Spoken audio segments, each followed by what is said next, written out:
And also, you're representing your season ticket holders. And for Yeah. full context purposes, you guys had a beautiful ballpark, still do to this day. And a lot of bigger schools, baseball and softball, you guys do have season ticket holders. What was the story about you guys having to deliver season tickets? That was very cool. We kind of got surprised that we at the end of practice, Murph had packets. He paired us up. He said, "Okay, you Hmm. guys are going to go deliver these season tickets to our season ticket holders."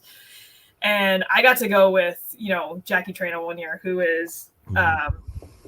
was like she's the pitcher, the face Yeah. of like, and so, and on top of it too, like if you're not used to seeing like a 6'1" individual, it's like especially a girl, like it there some of these athletes are very physically imposing, so to knock on the door and to see girls, like little girls, like mom, Jackie Trina's at our door. Like, Yeah. or like people pull so that was so cool. I mean, I'm sure that was like worth every parent's whatever money they end up spending, but there were some that you drive 30 minutes out, you drive down a small dirt road, you go up to this porch. We had one where I'm sure they don't get visitors very often for how out of the way it is. And my foot fell right through the porch, and it was like, it felt like Oh, a little bit of a horror story. It ended up being yeah. all right, It's but it starting was to one sound of that those way. things where we like Yeah. tossed the tickets on the front step and ran. I was gonna say, I mean, yeah, yeah, you had to run, or else you're gonna be on the next episode of freaking that's Dateline for that's God's what sake. it felt like. Yeah. So that's, but it's one or two of those scenarios of probably us just spooking ourselves.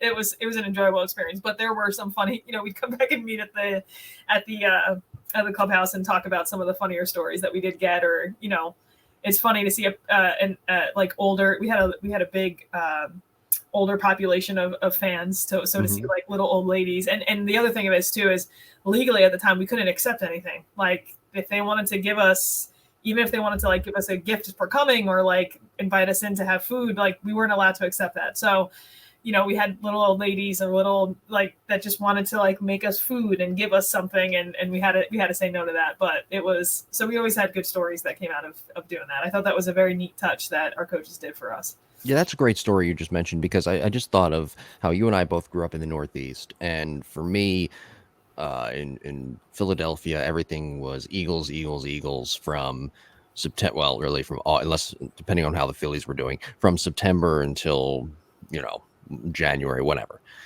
And then of course with New York, and you've got 8,000 different teams, but college football, college sports is not on the radar. But hearing the passion of fans who live in Tuscaloosa, who live in that Bible Belt, and fans of that sport or those sports, that school's athletic activities, kind of like a Penn State, um, it's really something different, and it's a really unique and fun experience. Yes, I think so. There's no pro team. The closest pro team is the Braves, probably, 3.5 Right. hours away. Yeah. And they really do rally behind their college athletes. And I felt so supported. I felt, to go to a restaurant and have Mhm. someone tap you on the shoulder and be like, "Can we have your autograph?" And they're grown Yes. people. Like it is an experience I'll never have again. And it was special. And especially coming, I think some of my teammates who grew up in the South kind of had an idea of what that looked like.